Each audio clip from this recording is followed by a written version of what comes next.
Hello everyone, good morning. Myself Vishwanath, welcome to income tax. आज हमारा income tax का ये 17th क्लास है। इस क्लास में हम बात करेंगे परक्विजिट लेकर। वैसे हमने कल भी स्टार्ट किए थे परक्विजिट यानी वक्तव्य के बारे में।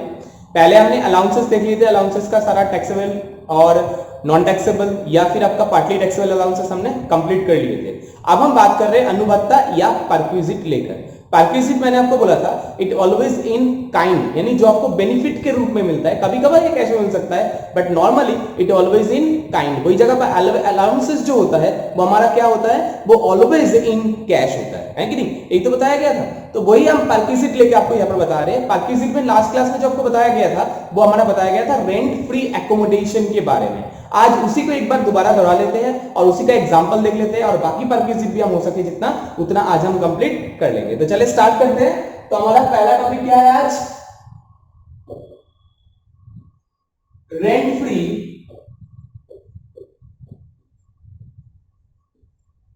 एकोमोडेशन।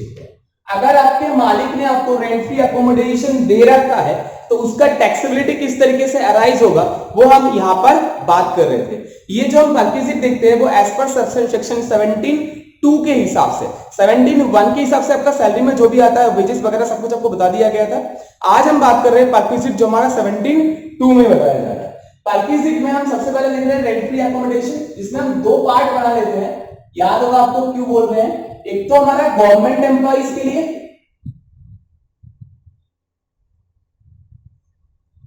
और दूसरा हमारा प्राइवेट एम्प्लॉइज के लिए। अगर कोई गवर्नमेंट एम्प्लॉय है तो गवर्नमेंट एम्प्लॉय का जो लाइसेंस फीस होगा वही उसके लिए टैक्सेबल परक्विजिट बोल के काउंट होगा।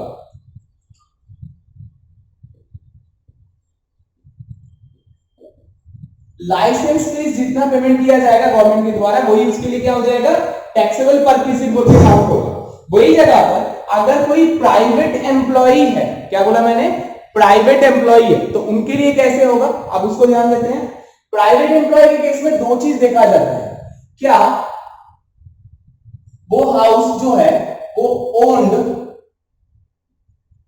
बाय एम्प्लॉयर है, क्या एम्प्लॉयर के द्वारा ओन्ड है, या फिर लीज्ड बाय एम्प्लॉयर है। एम्प्लॉयर ने लीज लेके आपको दिया है। अगर एम्प्लॉयर ने खुद का एकोमोडेशन आपको रहने के लिए दिया है, यानी खुद का घर आपको रहने के लिए दिया है, तो उसका कैलकुलेशन कैसे होगा? और दूसरा, अगर कम एम्प्लॉयर ने लीज में ले रखा है तो उस केस में कैसे होगा, वही हम यहां पर बात करेंगे। आपको अच्छी तरीके से ध्यान होगा, अगर एम्प्लॉयर का होगा तो मैंने आपको बताया था, क्या बताया था कि पॉपुलेशन के ऊपर बेस करके आपका टैक्सेबिलिटी होता है। 2001 के सेंसस के हिसाब से अगर किसी जगह का पॉपुलेशन ग्रेटर देन 25 लाख होता है तो उनके लिए 15% of salary is considered as value of rent free accommodation, जो आपके लिए टैक्सेबल हो जाएगा। वही जगह पर अगर ग्रेटर देन 10 लाख होता है बट लेस देन 25 लाख होता है तो यही परसेंटेज 15 की जगह 10% ऑफ सैलरी होगा। वही जगह पर अगर लेस देन 10 लाख होगा तो हमारा टैक्सेबिलिटी होगा कितना, 7.5% ऑफ सैलरी। यही आपको बताया गया था।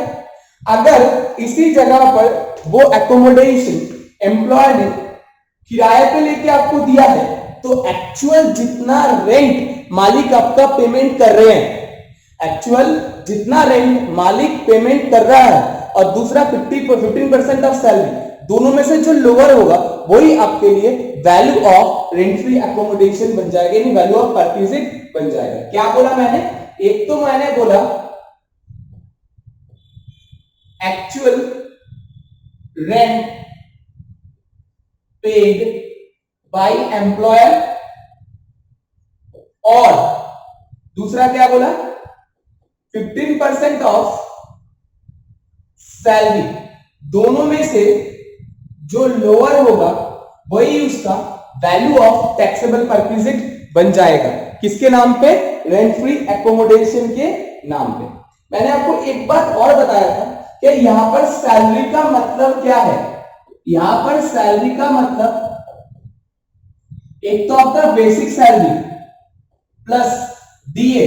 अच्छा, डीए में एक बात मैं आपको बता दूं, इफ अगर रिटायरमेंट बेनिफिट है, मतलब डीए में इफ है, इसका मतलब क्या है, अगर रिटायरमेंट बेनिफिट है तो ही डीए कंप्यूट किया जाएगा सैलरी के अंदर। अगर डीए रिटायरमेंट बेनिफिट का हिस्सा नहीं है तो ये डीए कंप्यूटेशन में लिया नहीं जाएगा सैलरी कंप्यूट करते time. Plus fixed percentage of commission, चाहे फिक्स्ड हो चाहे रिटायरमेंट में हो चाहे ना हो, उसमें कोई मतलब नहीं, कमीशन कितना भी हो,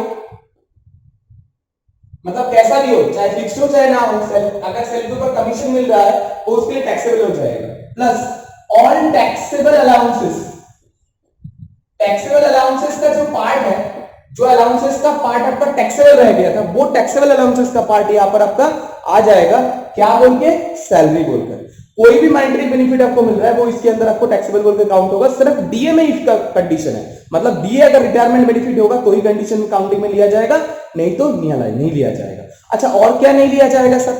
एक तो मैंने आपको बोला डीए अगर रिटायरमेंट बेनिफिट नहीं है तो काउंटिंग में नहीं आएगा। दूसरी बात, एम्प्लॉयर ने जो पीएफ में कंट्रीब्यूट किया है वो भी काउंटिंग में नहीं लिया जाएगा।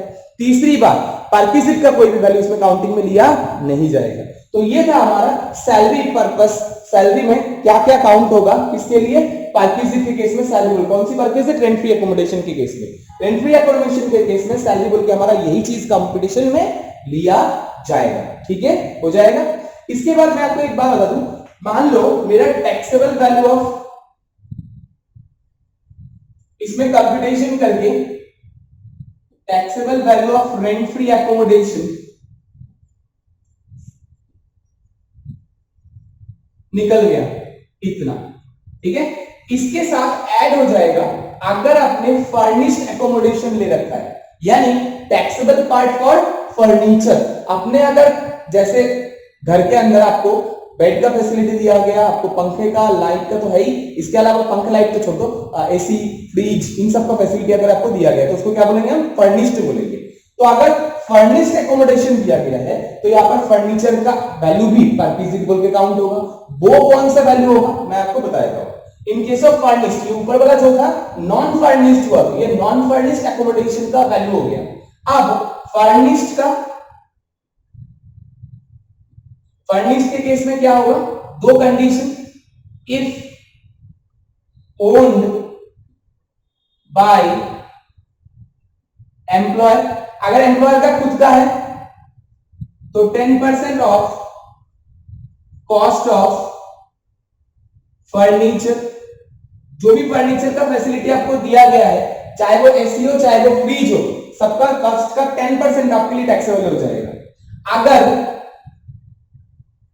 इफ रेंटेड या लीज्ड,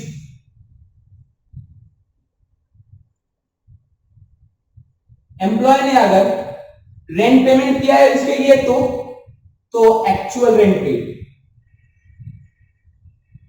बाय एम्प्लॉयर, मालिक ने जो भी रेंट पेमेंट किया होगा, इन दोनों में से एक वैल्यू आपकी यहां पर जुड़ जाएगा।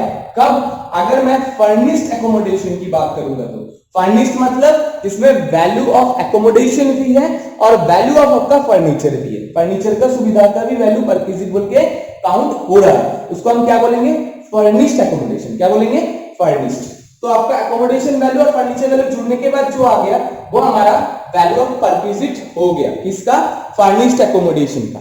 अच्छा, इसमें से एक बात और, अगर एम्प्लॉय से कोई पैसा रिकवर हुआ है वो इसमें से माइनस कर दिया जाएगा, लेस रिकवर्ड फ्रॉम एम्प्लॉय। अगर एम्प्लॉय ने कोई पैसा इसमें से दिया है वो माइनस होके बाकी जो रह जाएगा वो आपका टैक्सेबल वैल्यू ऑफ परक्विजिट बोल के काउंट हो जाएगा। समझ में आ गया आपको क्या बोला मैंने, सीधी सी बात समझो। अगर सबसे पहले तो हमारा किसका वैल्यू निकालना है, एकोमोडेशन का, उसके बाद फर्निश्ड का हम निकालेंगे। एकोमोडेशन का कैसे निकाला, अगर गवर्नमेंट हुआ तो लाइसेंस फीस, प्राइवेट हुआ तो देखा जाएगा क्या एम्प्लॉयर के द्वारा ओन किया जा रहा है या एम्प्लॉयर हायर पे लेके आ रहा है, किराए पे लेके आ रहा है और आपको वो सुविधा दे रहा है। अगर एम्प्लॉयर खुद का प्रॉपर्टी आपको रहने के लिए दे रहा है तो पॉपुलेशन के ऊपर बेस करके टैक्सेबिलिटी होगा। वही जगह पर अगर किराए पे लेके दे रहे हैं तो किराया और 15% of salary whichever is lower, दोनों में से जो लोअर होगा वही आपका टैक्सेबल परक्विजिट हो जाएगा। अच्छा, इसमें सैलरी का मतलब हमने बोले बेसिक डीए, अगर रिटायरमेंट बेनिफिट में है तो कमीशन वगैरह सब कुछ हो जाएगा। कमीशन अगर रिटायरमेंट में हो चाहे ना हो उससे मतलब नहीं है, फिक्स्ड हो वेरिएबल हो तो भी आपका काउंटिंग में आएगा। टैक्सेबल अलाउंसेस परक्विजिट मतलब अलाउंसेस का जो टैक्सेबल पार्ट होता है वो भी आपका यहाँ पर काउंट हो जाएगा, बट कोई परक्विजिट नहीं लिया जाएगा, पीएफ का कंट्रीब्यूशन नहीं लिया जाएगा, डीए अगर रिटायरमेंट बेनिफिट में नहीं है तो भी उसको काउंटिंग में नहीं लिया जाएगा, बाकी सबको सैलरी के अंदर काउंट कर दिया जाएगा और सैलरी का इस तरीके से परसेंटेज निकाल के देखा जाएगा कि कितना टैक्सेबल हो रहा है। समझ गए आप? और अगर फर्नीचर का फैसिलिटी आप ले रहे हैं तो अगर एम्प्लॉयर का खुद का है तो 10% of the cost of the furniture, अगर खुद का नहीं है एम्प्लॉयर का, एम्प्लॉयर किराया पे लाके आपको दे रहे हैं तो जितना किराया एम्प्लॉयर पेमेंट कर रहे हैं उतना आपके लिए टैक्सेबल। इसमें से अगर कुछ पैसा आप पेमेंट कर रहे हैं तो माइनस हो जाएगा, बाकी पैसा आपके लिए टैक्सेबल हो जाएगा। क्या बोल के? रेंट फ्री फर्निश्ड एकोमोडेशन का परक्विजिट वैल्यू बोल के आपका चार्जेबल हो जाएगा इसमें टैक्स में। समझ में आ गया? चलिए, इसके अलावा मैं आपको एक बात और बताना चाहूंगा। सपोज करो आपको ट्रांसफर पर्पस में अगर आप होटल एकोमोडेशन ले रहे हैं, जैसे आपका ट्रांसफर कर दिया गया दिल्ली से कहां पर? मुंबई में, तो मुंबई में जाके आप घर देखने के लिए आप क्या कर रहे हो? पहले वहां पर रहना पड़ेगा, तभी तो घर ढूंढना पड़ेगा। तो रहने के लिए आप होटल में रह रहे थे, चाहे मोटल में रह रहे थे, होटल में जब रह रहे हो तो होटल का अकोमोडेशन का पैसा कौन दे रहा है? मालिक दे रहा है, एम्प्लॉयर दे रहा है। तो उसका कितना वैल्यू आपका टैक्स फ्री रहेगा वो भी यहां पर बता दिया गया है। बोला ट्रांसफर पर्पस में, ट्रांसफर पर्पस में एक सिटी से दूसरी सिटी ट्रांसफर पर्पस में अगर आप होटल एकोमोडेशन ले रहे हैं तो 15 डेज से अतिरिक्त हुआ तो आपके लिए टैक्सेबल होगा, 15 डेज से नीचे हुआ तो आपके लिए टैक्सेबल नहीं होगा। इन एक्सेस ऑफ 15 डेज हुआ तो आपके लिए टैक्सेबल हो जाएगा। कितना टैक्सेबल होगा? बोला गया है 24%, 24% ऑफ सैलरी, 24% ऑफ सैलरी और actual rent paid whichever is lower, दोनों में से जो कम है वही आपका टैक्सेबल हो जाएगा। तो ये हम इरेज कर देते हैं, फिर मैं आपको होटल एकोमोडेशन के बारे में बता देता हूं। ये आपने लिख लिए होंगे, इसको इरेज कर देते हैं ना।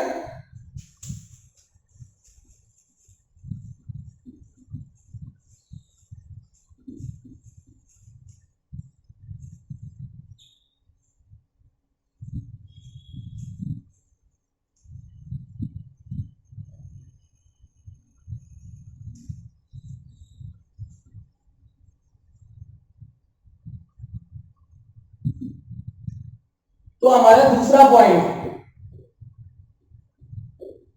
Hotel accommodation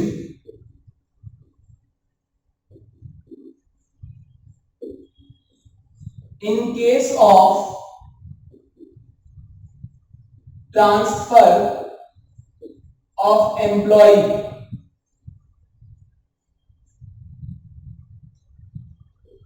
excess of 15 days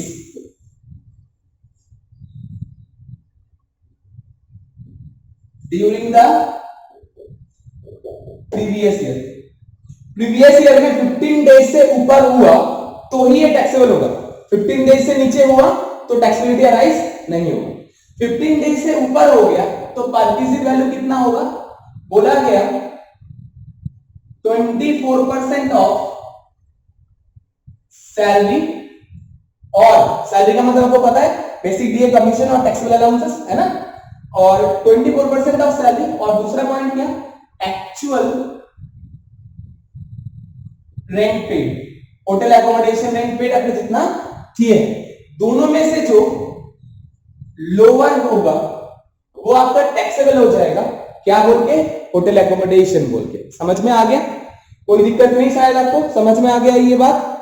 चलिए, ये भी समझ में आ गया। नेक्स्ट और एक बात आपको मैं बताना चाहूंगा। सपोज करो ट्रांसफर के केस में एक एम्प्लॉय, जैसे मान लीजिए कोई एम्प्लॉय दिल्ली से मुंबई ट्रांसफर हुआ था, तो दिल्ली में भी एकोमोडेशन होल्ड कर रखा है, मुंबई में भी एकोमोडेशन होल्ड कर रखा है, दो डुअल एकोमोडेशन होल्ड कर रखा है। तो क्या होगा? इस केस में गवर्नमेंट ने ये बोला है कि 90 दिन तक 90 डेज तक दोनों एकोमोडेशन में से जो एम्प्लॉय को यानी एसएससी को ठीक लगता है वही उसके लिए टैक्सेबल परक्विजिट में काउंट होगा। सीधी सी बात, दोनों में से जिसका वैल्यू कम होगा उसी को ही वो बोलेंगे, दूसरे को छोड़ देंगे। हाँ, दोनों में से एक ही, बिल्कुल एसएससी के ऑप्शन में ही दोनों में से एक ही टैक्सेबल परक्विजिट बोल के माना जाएगा। दोनों में से जो जिसका भी एम्प्लॉय को लगता है, एसएससी को लगता है, वही उसके लिए टैक्सेबल होगा। ठीक है, जिसके लिए एसएससी राजी होंगे, सीधी सी बात है। 90 डेज के बाद, 90 दिन के बाद दोनों एकोमोडेशन आपके लिए टैक्सेबल हो जाएगा। समझ में आ गया आपको? 90 डेज के बाद दोनों ही उसके लिए टैक्सेबल हो जाएगा। कब? ट्रांसफर के केस में। समझ में आ गया? तो ट्रांसफर केस में 90 डेज तक जो भी एकोमोडेशन होल्ड कर रखा है उनमें से कोई एक टैक्सेबल होगा। दो एकोमोडेशन होल्ड करेंगे, दोनों में से एक। अगर 90 डेज के बाद भी दोनों अकोमोडेशन होल्ड करके रखते हैं तो दोनों ही टैक्सेबल पर पीसी बोल के काउंट हो जाएगा। चलो, ये आपको समझ में आ गया, यहां तक आपको कोई दिक्कत नहीं है। अब हम एक क्वेश्चन देख लेते हैं और इसको इरेज कर लेते हैं। तो देखो, मैंने आपके लिए एक छोटा सा क्वेश्चन लिखा है कि mister Ram provides the following detail about his salary for the financial year 2019-20। क्या क्या बोल रखा है? बेसिक मिलता है उनको 20,000 रुपए पर मंथ के हिसाब से।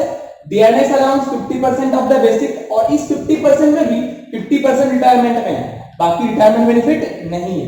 यानी 20,000 का 50% दिए तो मिलता है 10,000, उस 10,000 में 50% यानी 5,000 रिटायरमेंट बेनिफिट, 5,000 रिटायरमेंट बेनिफिट नहीं है। चलो ठीक है। और इसके बाद बोल रखा है कन्वीनियंस अलाउंसेस कितना है? 30,000 रुपए। Commission on sale 40,000। इसमें कन्वीनियंस अलाउंस तो कुछ बोला नहीं है, तो हम मान लेंगे पूरा पूरा टैक्सेबल है ना। कुछ बोला ना, तो कुछ खर्चा अगर बोल दिया हो तो बोला नहीं है, तो 30,000 पूरा टैक्सेबल है। एजुकेशन अलाउंसेस 500 रुपए पर मंथ दिया है 2 बच्चे के लिए, ठीक है। इसमें हमें पता है छूट कितना होता है, टैक्सेबल हमें निकालना पड़ेगा। Rent free accommodation 3,000 per month paid by employer. Employer ने अपने जेब से 3,000 रुपए पेमेंट किया है। AC taken on rent rupees 1,000 per month, जिसका रेंट पूरा पूरी एम्प्लॉयर दे रहा है। चलो कोई बात नहीं। फर्नीचर रेंट पे लिया है 1,500 रुपए पर मंथ के हिसाब से, इसमें से 500 रुपए एम्प्लॉय अपने जेब से दे रहा है, यानी राम अपने जेब से दे रहा है, बाकी पैसा कौन दे रहा है? एम्प्लॉयर दे रहा है। तो बताओ टैक्सेबल सैलरी कितना हो जाएगा, कैसे निकालोगे? चलो अब इस क्वेश्चन को हम करके देखते हैं। यहां से थोड़ा सा हम जगह बना लेते हैं, ठीक है।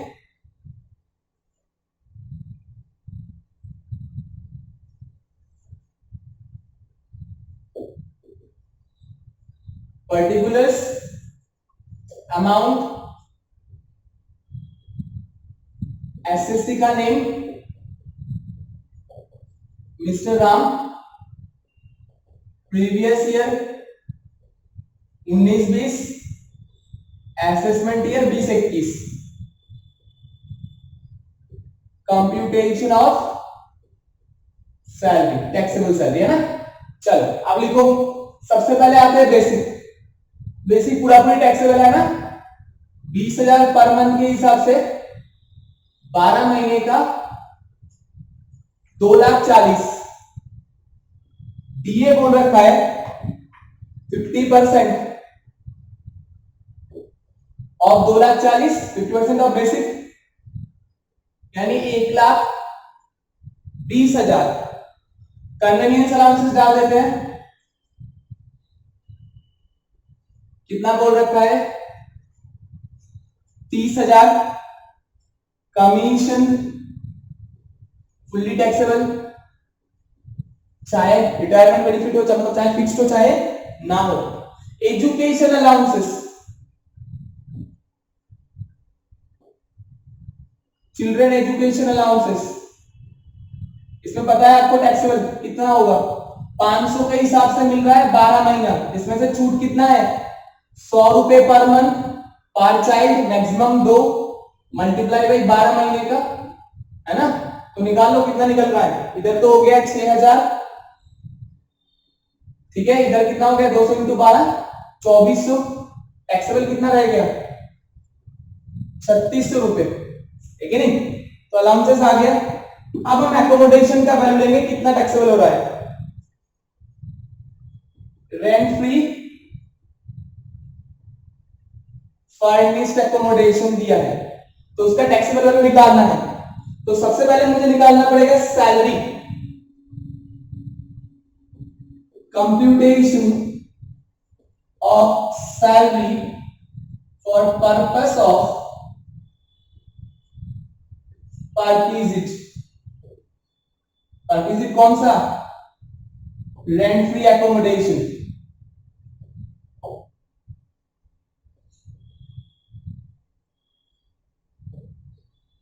क्या क्या है? एक तो बेसिक आ जाएगा आपका 2,40,000, डीए आ जाएगा कितना?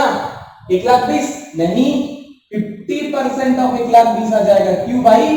क्योंकि 50% रिटायरमेंट बेनिफिट है, बाकी रिटायरमेंट बेनिफिट में नहीं है। तो जो रिटायरमेंट बेनिफिट में होता है डीए का, वही कैलकुलेशन में आता है। कन्वीनियंस अलाउंसेस डाल दो, कितना? 30,000। कमीशन डाल दो पूरा पूरा इतना 40,000, चिल्ड्रन एजुकेशन अलाउंसेस मिला है, टैक्सेबल कितना है 3600, जितना टैक्सेबल मिलेगा उतना ही पार्ट आएगा, नॉन टैक्सेबल वाला पार्ट यहाँ पर कैलकुलेशन में लिया नहीं जाएगा। अब इसको कंप्यूट करके देख लो आपका टोटल अमाउंट कितना निकल रहा है,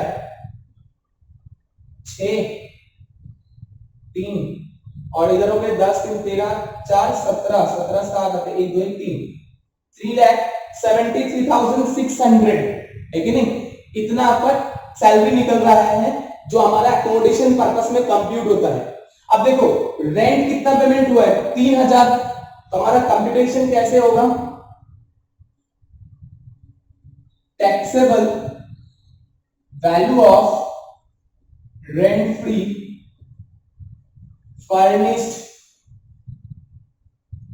एकोमोडेशन, क्या आता है पहले लिख लेते हैं फॉर एकोमोडेशन, एकोमोडेशन का निकालते हैं पहले कितना 15% ऑफ 3,73,600 और 3,000 रुपए महीने के हिसाब से 12 महीना, दोनों में से जो लोअर होगा है ना,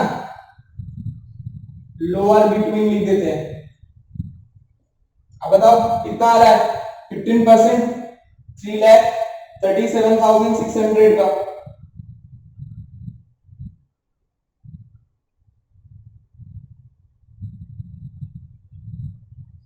हो गया कैलकुलेशन आप लोगों का, तो क्या निकला 50,640, ये 600 है ना, 50,640 और 36,000, दोनों में से लोअर कौन सा हुआ 36,000, ठीक है, तो ये हो गया रेंट फ्री एकोमोडेशन का। अब इसके साथ जोड़ दो प्लस बेनिफिट यानी एमिनिटीज या फर्नीचर का, फर्निश्ड का कैसे निकालोगे, ये देखो एसी का रेंट, एसी रेंट कितना पेमेंट किया है मालिक ने 1,000 रुपए के हिसाब से 12 महीने का होता है 12,000 रुपए। फर्निश्ड ये देखो फर्नीचर भी है, प्लस कर दो फर्नीचर, फर्नीचर रेंट है, वैसे तो 1,500 के हिसाब से 12 महीने का होता है 18,000, बट इसमें से कुछ पैसा पेमेंट एम्प्लॉय ने किया है कितने 500 रुपए, तो रह गए टैक्सेबल कितना 1,000 के हिसाब से आप दिखा दो, चाहे यहाँ पर माइनस कर देना बाद में। अब देखो इसमें से कर लेते एक बार, 8 2 10 6 16 6 आते 1 2 3 3 6 66, इसमें से लेस कर देते हैं रिकवर्ड फ्रॉम एम्प्लॉय कितना 500 रुपए के हिसाब से 12 महीने का कितना होता है 6,000, माइनस कर दो तो taxable value of furnished accommodation कितना निकल रहा है 60,000, 60,000, 66 में से 6,000 माइनस कर दिया तो रह गया हमारा 60,000 रुपए, जो हमारा टैक्सेबल परक्विजिट का वैल्यू निकाल रहा है। तो यहाँ पर हम रेंट फ्री फर्निश्ड एकोमोडेशन का वैल्यू लिख दिया कितना 60,000, कैसे आया 36,000 हमारा एकोमोडेशन का, 12,000 हमारा किसका है, 12,000 हमारा एसी का है, प्लस कर दो इसमें से कौन सा 18,000 फर्नीचर का, इसमें से माइनस कर दो कितना एम्प्लॉय से वापस हुआ है 6,000, माइनस करोगे तो निकल गया देखो कितना 60,000 आपका रेंट फ्री एकोमोडेशन का वैल्यू आ रहा है। सबका टोटल निकालो, जितना हो जाएगा वो हमारा ग्रॉस सैलरी होगा, जिस ग्रॉस सैलरी में से हमें माइनस करना है किसको standard deduction as per section 16 minus कर दोगे तो टैक्सेबल सैलरी आपका निकल के आ जाएगा। तो इसका टोटल करो एक बार देखो कितना आ रहा है, तो निकला 4,93,600 है ना, तो निकाल लो 4,93,600, ये हमारा ग्रॉस सैलरी हो गया, इसमें से लेस कर दो डिडक्शन अंडर सेक्शन 16 एक ही है स्टैंडर्ड, क्योंकि आपको पता है एंटरटेनमेंट अलाउंसेस गवर्नमेंट एम्प्लॉइज के लिए मिलता है और प्रोफेशनल टैक्स इन्होंने पेमेंट किया नहीं है, तो स्टैंडर्ड डिडक्शन डाल देते हैं, 50,000 माइनस कर दिया तो निकला क्या 4,43,600, ये हमारा टैक्सेबल सैलरी है, हो जाएगा आपका, ठीक है। तो ये था हमारा सैलरी का कंप्यूटेशन आपने देख लिया, देखिए क्या क्या लिया गया है। बेसिक सैलरी, वैसे तो क्वेश्चन हमारा इतना ही है। बेसिक सैलरी हो गया, डीए हो गया, कन्वीनियंस अलाउंस आ गया, कमीशन आ गया, चिल्ड्रन एजुकेशन अलाउंसेस आ गया, रेंट फ्री अकोमोडेशन का वैल्यू आ गया। रेंट फ्री अकोमोडेशन पर्पस में सैलरी जो हुआ था बेसिक डीए का 50%, 1,20,000 का 50%, क्योंकि रिटायरमेंट बेनिफिट में इसका 50% ही बेनिफिट में था। कन्वीनियंस अलाउंस कंप्लीट आ जाएगा, कमीशन पूरा आ जाएगा, चिल्ड्रन अलाउंसेस पूरा आ जाएगा, रेंट फ्री अकोमोडेशन का वैल्यू हमने निकाल ली। कैसे? ये देखो इस तरीके से। अगर इसी जगह पर अगर ओन्ड बाय एम्प्लॉयर होता तो पॉपुलेशन के ऊपर बेस करके होता। पॉपुलेशन अगर 25 लाख से ऊपर है तो 15% ऑफ सैलरी सीधा टैक्सेबल हो जाता। अगर 25 लाख से नीचे होता, 10 लाख से ऊपर होता तो 10%, अगर 10 लाख से भी कम होता तो आपका 7.5% ऑफ सैलरी निकल जाता। तो ये आपने ये देख लिया किस तरीके से आपने कंप्यूट किया है। अच्छा एक बात और मैं बता दूं, अगर इसमें से कोई भी फर्नीचर ऐसा होता जो मालिक अपने जेब से लगाए, मतलब अपने घर का फर्नीचर एम्प्लॉय को दिया है यूज करने के लिए, तो ध्यान रखना जो उसका ओरिजिनल कॉस्ट है उस ओरिजिनल कॉस्ट का 10% पार्टिसिपल को उस टाइम काउंट हो जाएगा। कितना परसेंट? 10% पार्टिसिपल के काउंट होगा। जैसे अगर मालिक ने इसके साथ मान लो और एक ये दे रखा है, एक फ्रिज भी दे रखा है, जिस फ्रिज को मालिक ने परचेज किया था 10,000 रुपए में, तो 10,000 का 10% एक महीने के लिए, साल के लिए 10,000 का 10% कितना हो गया आपका? 1,000 रुपए। 1,000 रुपए आपके लिए टैक्सेबल हो जाता है इसमें। और क्या बोल के? फ्रिज बोल के, क्योंकि फ्रिज का सुविधा मालिक ने आपको दिया है। तो ये था हमारा पार्टीशिप का कहानी। कब? अगर मुझे रेंट फ्री एकोमोडेशन फर्निश्ड दिया गया है तो उसके लिए किस तरीके से कैलकुलेशन करना है वो मैंने आपको करके दिखाया। अब मैं इसको इरेज कर देता हूं। अब हम बात करेंगे पार्टीशिप में नेक्स्ट टॉपिक हमारा, जिसमें हम बात करेंगे किसका? मोटर कार फैसिलिटी लेकर। किसको लेकर? Motor car facility. अगर कार मालिक का है, खर्चा भी मालिक दे रहे हैं और आप उसको यूटिलाइज कर रहे हो किसमें? पूरी ऑफिस पर्पस में, तो कोई टैक्सेबिलिटी नहीं है। बट टैक्सेबिलिटी कब होता है? जब आप पर्सनल पर्पस में यूज कर रहे हो और खर्चा मालिक बियर कर रहे हैं। आप पर्सनल ऑफिस बोथ पर्पस में यूज कर रहे हो, खर्चा आपका मालिक बियर कर रहे हैं। कार आपका ही नहीं है, कार मालिक का नहीं, मतलब मालिक का है तो एक कहानी। अगर कार आपका हुआ और आप ऑफिस में भी ले जाते हो तो उस टाइम भी क्या होगा? वही हम यहाँ पर आप बात करने वाले हैं, जिसमें हम बात करेंगे किसके बारे में? कार फैसिलिटी के बारे में। किसके बारे में? Car facility. मैं बार बार करके बता रहा हूं, अगर कार मालिक का है पूरी ऑफिस पर्पस में ही यूज होता है तो आपका एक पैसा टैक्सेबल नहीं होगा। बट पर्सनल हुआ या पर्सनल ऑफिस बोथ हुआ तो आपका टैक्सेबिलिटी अराइज होता है। आप कितना टैक्सेबल होगा, कहाँ होगा, वही हम यहाँ पर बात करेंगे कि किस केस में हमारा कितना टैक्सेबल हो रहा है ना। तो इसके लिए हम एक बहुत ही सिंपल सा एक फॉर्मेट आपको बना देते हैं ताकि आपको इतना रामायण ना समझना पड़े, सीधा सीधा आप इसको समझ जाए।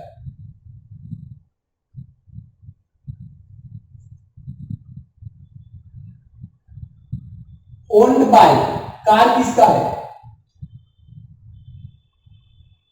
मेंटेन्ड बाय, मेंटेन किसके द्वारा किए जा रहे हैं? पर्पस, किस पर्पस में यूज किया जा रहा है?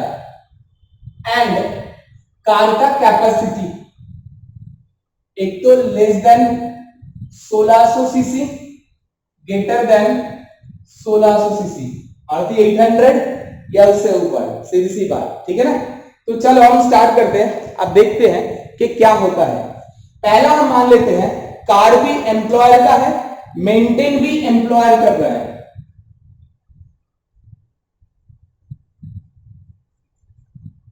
मेंटेन भी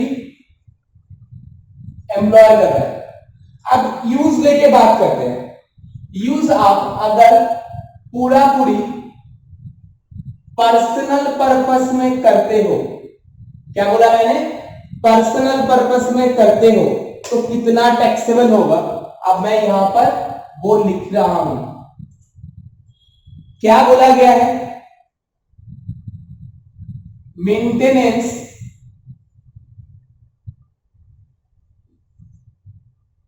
पेड बाय एम्प्लॉयर। एम्प्लॉयर ने जितना मेंटेनेंस पेड किया है साथ में जोड़ दो। बताइए, कोई भी एसेट का सुविधा लेते हो तो उस एसेट का कॉस्ट का 10% आपके टैक्सेबल होगा, पार्टनरशिप बोल के 10% ऑफ कॉस्ट ऑफ कार, इसको आप डेप्रिसिएशन भी बोल सकते हो मालिक के लिए। तीसरी बात, अगर कोई ड्राइवर दे रखा है तो ड्राइवर का सैलरी जो मालिक पेमेंट कर रहा है वो पूरा पूरा टैक्सेबल हो जाएगा आपके लिए। समझ में आ गया? तो सीधी सी बात है, कार मालिक का है, मेंटेन भी मालिक कर रहा है और यूज आप पूरा पूरा पर्सनल पर्पस में कर रहे हो, तो कहानी ऐसा होगा, क्या होगा कि मालिक जितना आपके लिए खर्चा कर रहे हैं, सीधी सी बात, वही आपके लिए टैक्सेबल है। तो मालिक ने जितना खर्चा किया वो आपके लिए टैक्सेबल हो गया। तो ये हमारा पहला पॉइंट था। दूसरा पॉइंट, कार भी एम्प्लॉयर का है, मेंटेन भी एम्प्लॉयर ही कर रहे हैं, बट यूज जो हो रहा है वो पार्टली पर्सनल हो रहा है। क्या बोला मैंने? पार्टली पर्सनल और पार्टली ऑफिस में हो रहा है। तो क्या होगा, अगर पार्टली पर्सनल पार्टली ऑफिस में हो रहा है तो ध्यान रखिएगा, अगर 1600 सीसी के नीचे का हुआ तो 1800 रुपए पर मंथ के हिसाब से आपके लिए टैक्सेबल हो जाएगा। अगर 1600 सीसी से ऊपर होगा तो 2400 रुपए पर मंथ के हिसाब से आपके लिए टैक्सेबल हो जाएगा। और अगर ड्राइवर का सैलरी मालिक देते हैं तो उस ड्राइवर सैलरी में से 900 रुपए पर मंथ आपके लिए टैक्सेबल हो जाएगा। किसके लिए? ड्राइवर के लिए। दोनों केस में सेम है, चाहे 1600 के नीचे हो चाहे 1600 सीसी के ऊपर हो। कब होता है? अगर बोथ पर्पस में यूज होता है। बोथ मतलब मालिक भी यूज कर रहे हैं और मतलब पर्सनल पर्पस में भी यूज हो रहा है और ऑफिस पर्पस में भी यूज हो रहा है, तो उस केस का ये कहानी हुआ।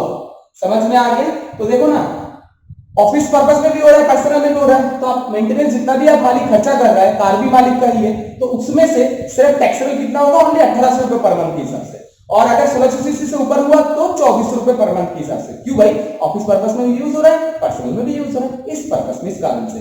अगर पूरा पूरी पर्सनल होता तो पूरा पूरी मेंटेनेंस जितना भी मालिक पेमेंट कर रहे हैं वो आप बोल सकते थे। बट जब ऑफिस पर्सनल दोनों ही हो रहा है तो आप कितना बोलोगे कि 1 किलोमीटर घर के लिए हुआ है, 2 किलोमीटर ऑफिस के लिए हुआ है, इसी हिसाब से निकालोगे या रजिस्टर मेंटेन करोगे? ऐसा पॉसिबल नहीं है। इसीलिए यहाँ पर एक फिक्स रेट रखा जाता है कि अगर बोथ पर्पस में यूज हो रहा है, कार भी मालिक का है, खर्चा भी मालिक ही दे रहा है, तो उस केस में 1800 रुपए पर मंथ। अगर 1600 सीसी से नीचे हुआ, 1600 सीसी से ऊपर हुआ तो 2400 रुपए पर मंथ। और ड्राइवर को मालिक जितना भी सैलरी दे रहा है उसका 900 रुपए जो होगा वो टैक्सेबल हो जाएगा। किसके लिए? किसके लिए? किसके लिए? किसके लिए? वो हो जाएगा एम्प्लॉय के लिए। समझ में आ गया? वो टैक्सेबल हो जाएगा एम्प्लॉय के लिए 900 रुपए पर मंथ के हिसाब से। चाहे मालिक उसको सैलरी 15,000 दे रहे हो, चाहे उसको 20,000 दे रहे हो ड्राइवर से, उससे मतलब नहीं है। एम्प्लॉय के लिए टैक्सेबल कितना होगा? सिर्फ 900 रुपए पर मंथ के हिसाब से। तो चलो, ये तो हो गया वो केस अगर कार मालिक का हुआ और जो मेंटेनेंस है वो भी मालिक ही कर रहा है। अब दूसरी बात बोलते हैं, कार तो मालिक का है बट मेंटेनेंस एम्प्लॉय करता है। मेंटेनेंस एम्प्लॉय करता है। और अगर ये पूरा पूरी पर्सनल पर्पस में यूज होता है तो क्या होगा? सीधी सी बात समझो, मेंटेनेंस तो पूरा पूरी कौन कर रहा है? एम्प्लॉय कर रहा है। सिर्फ एम्प्लॉय की सुविधा ले रहा है, तो किसकी सुविधा ले रहा है? सिर्फ कार का सुविधा ही तो ले रहे हैं ना। तो कितना टैक्सेबल होगा? पहले भी आपने पढ़ चुके हो, कितना? जितना एसेट का कॉस्ट होता है उसका 10%, है ना। तो यहां पर हम टैक्सेबल में लिख देंगे, कितना लिख देंगे? 10% of cost of car. Original car का जो कॉस्ट है उस कॉस्ट का 10% ही सिर्फ टैक्सेबल हो जाएगा अगर ये पर्सनल पर्पस में यूज होता है। अगर बोथ पर्पस में यूज होता है, personal purpose as well as आपका ऑफिस पर्पस, बोथ पर्पस में हुआ तो इस केस में जहां पर कार ही सिर्फ यूज हो रहा है, मेंटेनेंस पूरा पूरे एम्प्लॉय दे रहे हैं, तो उस केस में कितना हो जाएगा? 600 रुपए पर मंथ के हिसाब से, कार की फैसिलिटी की वजह से। और अगर 1600 सीसी से ऊपर हुआ तो सॉरी, चलो कोई बात नहीं, यहां पर मैं इसका इनसे ही लिखता हूं, 900 रुपए पर मंथ के हिसाब से। हाँ, ड्राइवर सैलरी अलग है, ड्राइवर का 900 रुपए लगेगा ही लगेगा। ड्राइवर का 900 ये लिख देता हूं, 900 पर मंथ फॉर ड्राइवर। अगर ड्राइवर का सैलरी मालिक दे रहे हैं तो समझ गए। अब बात आता है, कार भी एम्प्लॉय का है बट खर्चा एम्प्लॉय कर रहा है तो टैक्सेबल तो वही नहीं है ना। बट अब बात दूसरी आ गया, कार तो एम्प्लॉय का है बट खर्चा कौन करता है, मालिक करता है, ठीक है। अब इसका पर्पस जो है पूरा पूरी पर्सनल पर्पस में अगर यूज होता है तो मालिक ने जितना भी खर्चा दिया वही आपके लिए टैक्सेबल हो जाएगा। तो यानी maintenance paid by employer, employer ने जितना मेंटेनेंस दिया पूरा पूरी टैक्सेबल हो जाएगा, किसके लिए, एम्प्लॉय के लिए। वही जगह पर अगर बोथ पर्पस में यूज होता है तो मतलब कार तो एम्प्लॉय का है, खर्चा पूरा पूरी कौन करता है, एम्प्लॉयर करता है, मेंटेनेंस का खर्चा कौन करता है, पूरा पूरी एम्प्लॉयर मालिक करता है, और उसको यूज बोथ पर्पस में किया जा रहा है। बोथ पर्पस मतलब ऑफिस में भी यूज होता है, घर में भी यूज होता है। अगर ऐसे दोनों पर्पस में यूज होता है तो उस केस में कितना टैक्सेबल होगा, सीधी सी बात, जितना मेंटेनेंस मालिक ने दिया, जितना खर्चा किया उतना टैक्सेबल तो होता है तब जब अगर पूरा पूरी पर्सनल कर रहा हूं, इसमें से कुछ ऑफिस भी है पर्सनल भी है, तो कितना ऑफिस का है, अब घंटे हिसाब कर नहीं सकते, तो यहाँ पर वही सेम कहानी पुराना वाला हिसाब, यहाँ पर माइनस हो जाएगा 1800 पर मंथ के हिसाब से, और यहाँ पर के केस में जितना मेंटेनेंस होगा उसमें से माइनस हो जाएगा 2400 रुपए पर मंथ के हिसाब से। अगर ड्राइवर का भी खर्चा एम्प्लॉयर दे रहा है तो उसमें से 900 रुपए और यहाँ पर भी माइनस हो जाएगा 900 रुपए, तो ये हो जाएगा आपका टैक्सेबल। सीधी सीधी छोटे छोटे बात में बोले तो जितना भी सुविधा मालिक ने आपको दिया है उतना ही आपके लिए टैक्सेबल है। अगर वो काउंटेबल नहीं है, मतलब ऑफिस और घर दोनों पर्पस, पर्सनल पर्पस दोनों जगह यूज होता है, तो उस केस में ये वैल्यू काउंटेबल होगा। जैसे मैंने आपको बताया, अगर कार एम्प्लॉयर का है, खर्चा भी एम्प्लॉयर दे रहा है, तो 1800 रुपए पर मंथ या 2400 रुपए पर मंथ अगर पार्टली पर्सनल पर्पस में यूज होता है तो। अगर पूरा पूरी ऑफिस पर्सनल पर्पस में यूज होता है, जितना पैसा मालिक ने खर्चा किया वो पूरा टैक्सेबल आपके लिए। वही जगह पर कार मालिक का है, खर्चा एम्प्लॉय कर रहा है और पर्सनल पर्पस में हुआ तो 10% से ऑफ कॉस्ट, कार का जो कॉस्ट है उसका ही 10% सिर्फ यूज कर रहे हैं कौन, एम्प्लॉय, तो उसका ही मतलब एम्प्लॉय जो कार का फैसिलिटी ले रहा है वही उसके लिए टैक्सेबल हो जाएगा। वही जगह पर अगर बोथ पर्पस में यूज होता है तो 600-900 के हिसाब से हो जाएगा। और अगर कार एम्प्लॉय का हुआ और खर्चा पूरा पूरा मालिक दे रहा है तो उस केस में आपने देख लिए कि क्या हुआ, अगर पर्सनल हुआ तो जितना मेंटेनेंस मालिक पे खर्चा पड़ा वही आपके लिए टैक्सेबल हो जाएगा, एम्प्लॉय के लिए टैक्सेबल हो जाएगा। और अगर बोथ पर्पस में यूज होता है तो जितना मेंटेनेंस मालिक ने दिया था उसमें से माइनस कर लिया जाएगा 1800 रुपए, क्यों, कार ऑफिस पर्पस में भी यूज हुआ है, ठीक है। अब उसको आपको बल्कि छूट मिलेगा तो माइनस हो जाएगा। वही जगह पर अगर 1600 से ऊपर हुआ तो 24 रुपए पर मंथ आपको छूट मिलेगा, ड्राइवर यूज किए तो 900 रुपए छूट मिलेगा, ठीक है ना। तो इस तरीके से हमारा कार फैसिलिटी पर टैक्सेबल कंपटीशन किया जाता है। आपको कोई दिक्कत नहीं है, अगर कोई फिर भी डाउट या क्वेरी है तो डाउट सेशन में आप इसको क्लियर कर सकते हैं। थैंक यू, जय हिंद, आज के लिए इतना।